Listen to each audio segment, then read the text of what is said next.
Kenapa Nabi Muhammad SAW bisa terkena sihir atau dalam istilah kita santet guna-guna teluh dari orang Yahudi? Nah, jawabannya ini bisa menjadi pelajaran buat kita semua, yakni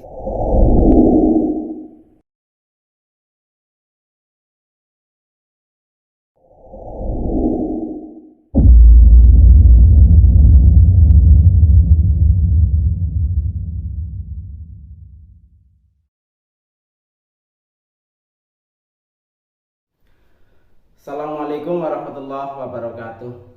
Alhamdulillahirrabbilalamin. Wassalatu wassalamu ala asrafil anbiya'i wal mursalin Sayyidina wa maulana Muhammadin wa ala alihi wa sahbihi ajma'in, nama ba'du. Oke, teman-teman yang dimuliakan oleh Allah Subhanahu wa ta'ala, mudah-mudahan kita selalu dalam lindungan Allah Subhanahu wa ta'ala, selalu mendapat ridho dari Allah Subhanahu wa ta'ala.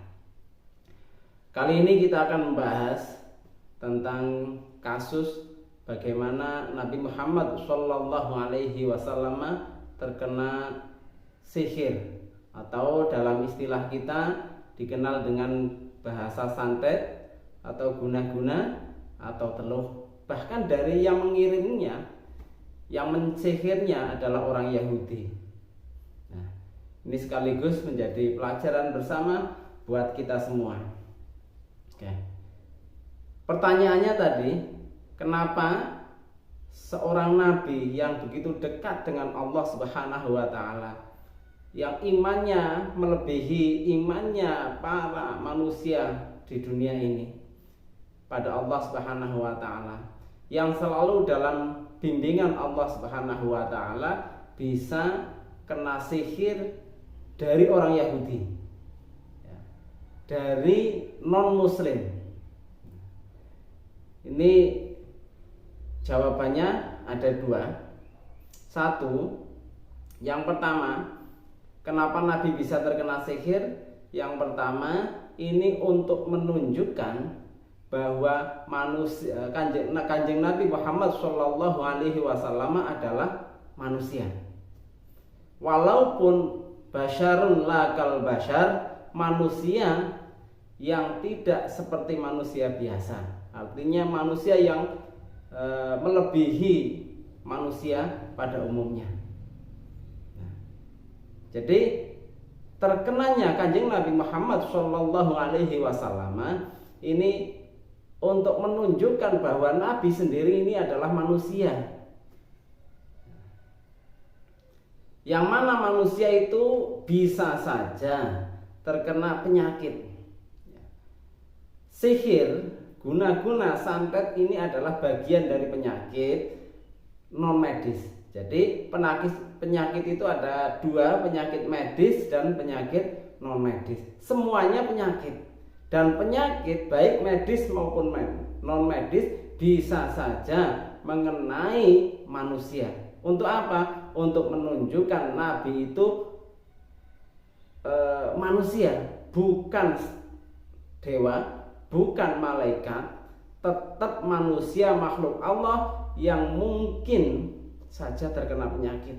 Kanjeng Nabi kena penyakit medis, kanjeng Nabi pernah kena penyakit non medis, yaitu disihir oleh orang Yahudi. Ini yang pertama, untuk menunjukkan bahwa Nabi Muhammad SAW ini adalah manusia yang kedepannya atau sampai saat ini umatnya tetap menganggap sebagai Nabi Muhammad sebagai manusia, sebagai nabi, dan tidak dipertuhankan. Nabi yang tidak bisa dipertuhankan. Yang kedua, ini alasan yang pertama. Yang kedua, ini untuk menunjukkan bahwa menunjukkan pada umatnya, menunjukkan pada pengikutnya bagaimana cara menangani kasus sihir atau kasus santet. Ini menjadi pelajaran bagi umatnya untuk cara menangani kasus sihir atau kasus santet atau guna-guna. Coba ketika Kanjeng Nabi tidak terkena sihir, mungkin Kanjeng Nabi ini tidak memberikan petunjuk bagaimana cara menangani sihir yang benar menurut Islam. Nah, ketika Kanjeng Nabi terkena sihir, ya, 1 minggu kemudian ini malaikat Jibril memberikan petunjuk atas petunjuk Allah Subhanahu wa taala bagaimana cara menangani sihir yang diderita yang mengenai Kanjeng Nabi, yaitu dicari bukhulnya dan dihancurkan. Kebetulan bukhul itu adalah di sumur, di sebuah sumur, kemudian diangkat oleh Kanjeng Nabi bukhulnya dan dihancurkan. Ini adalah petunjuk bagi kita bagaimana menurut Islam salah satu solusi untuk menangani kasus sihir. Ketika Kanjeng Nabi tidak terkena sihir, mungkin Kanjeng Nabi ini tidak mengajarkan salah satu metode seperti ini. Jadi ini dasar kenapa peruqyah harus, yang enggak harus, artinya selalu mencari bukhul. Karena Kanjeng Nabi mengajarkan bagaimana cara menangani kasus sihir yang benar, yaitu sampai diusahakan sampai ketemu bukhulnya dan dihancurkan. Nah, terkait dengan Kanjeng Nabi, katanya Kanjeng Nabi adalah manusia di atas manusia biasa. Manusia tapi tidak seperti manusia biasa. Basyarun la kal basyari. Ya. Ini terkenanya sihirnya Kanjeng Nabi ini menunjukkan bahwa manusia, Kanjeng Nabi itu manusia, dan untuk menunjukkan Kanjeng Nabi itu bukan sekedar manusia biasa, ini mendapat petunjuk langsung dari Allah melalui malaikat Jibril. Kalau manusia biasa dalam menangani sihir, ini tidak mungkin mendapat petunjuk dari malaikat Jibril, mendapat petunjuk dari Allah melalui malaikat Jibril. Nah, untuk menunjukkan bahwa Kanjeng Nabi Muhammad SAW la kal basyar, tidak seperti manusia biasa, bal huwa kal yaquti bainal hajar, seperti yakut di antara bebatuan. Ini Kanjeng Nabi dalam menangani sihirnya ini mendapat petunjuk langsung dari Allah melalui malaikat Jibril. Ini untuk membedakan manusia biasa dengan Kanjeng Nabi Muhammad SAW. Jadi ini menjadi pelajaran bersama bagi kita, bagi siapapun.